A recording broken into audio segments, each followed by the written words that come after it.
Okay everyone, तो boys का season 3 कोने पे ही रखा हुआ है और उसके 3 जून को 3 एपिसोड आ जाएंगे। तो ये अच्छा वक्त है डिस्कस करने का कि बॉयज़ की टीम के पास कौन सी पावर है। अब शो के 2 सीजन में तो उन पे कोई पावर नहीं थी। सीज़न 3 में हम देख सकते हैं कि बिली बुचर के पास पावर है। बाकी किसके पास हैं, किसके पास नहीं है, ये तो अभी पता नहीं। इसलिए डिस्कस कर लेते हैं कि आखिर कॉमिक्सों में कौन सी पावर है इन कैरेक्टर्स के पास। तो शुरुआत करते हैं किमिको से, ए द फीमेल।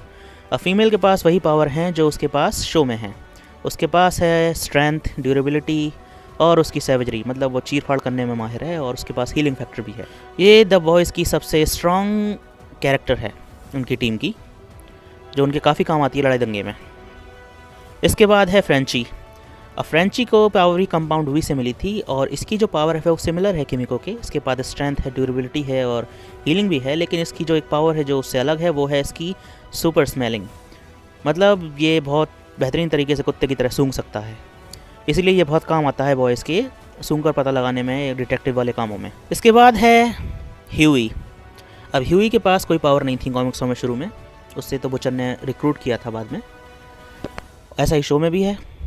लेकिन ह्यूई को पावर मिलती है उसके पहले मिशन पर जाते ही, जब बिली बुचर उसे इंजेक्ट कर देता है कंपाउंड वी से।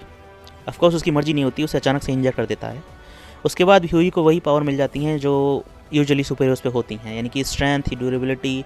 लेकिन ह्यूई को इन सब से कोई फ़र्क पड़ता नहीं है ज़्यादा, वो अपनी पावर को ग्रो भी नहीं करता क्योंकि वो लड़ाई दंगा ज़्यादा चाहता नहीं है, वो रेयरली किसी को मारता है।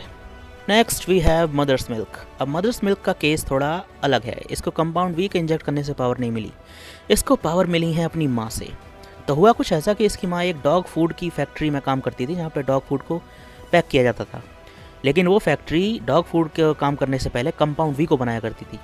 अब इसी वजह से वहाँ पे काम करने वाले लोगों के सिस्टम में ये सब्सटेंस चला गया और उसकी माँ भी उनमें से एक थी, और उसकी माँ के सिस्टम के थ्रू मदर्स मिल्क में चला गया, जिस वजह से मदर्स मिल्क पे जो पावर हैं वो उसकी पैदाइश से ही उस पर हैं। हालांकि ये सामने जब आई जब वो बड़ा हो गया। इसके पास भी वही पावर हैं, स्ट्रेंथ, ड्यूरेबिलिटी और इसकी सेवेजरी। अब शो में नहीं दिखाया गया है, लेकिन कॉमिक्सों में मदर्स मिल्क की एक बड़ी अजीब वीकनेस है जो कि है मदर्स मिल्क, तभी इसका नाम मदर्स मिल्क है। अगर इसे अपनी माँ का दूध रेगुलर बेसिस पे ना मिले तो फिर इसकी पावर चली जाती है और ये मरने की कगार पे आ जाता है। तो इसको अपनी माँ का दूध रेगुलर बेसिस पे कैसे मिलता है? वेल, कंपाउंड वी की वजह से इसकी माँ भी एक मॉन्स्टर्स क्रीचर में म्यूटेट हो गई, जो कि एक बेसमेंट में रहती है, जिसकी अब कोई सुध-बुध नहीं है कि वो कौन है। तो बस उसका बस एक ही काम है, मिल्क प्रोड्यूस करना, ताकि MM जिंदा रह सके और ताकतवर रह सके। नेक्स्ट वी है बिली बुचर, सबका चहेता और ख़तरनाक।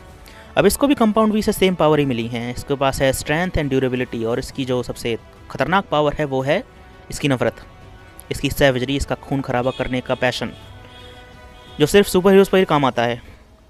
अब शो में हम देख चुके हैं कि इसके पास लेज़र विजन है, उसके साथ साथ इस पर बाकी पावर होंगी कि नहीं ये तो शो देखने के बाद ही पता चलेगा।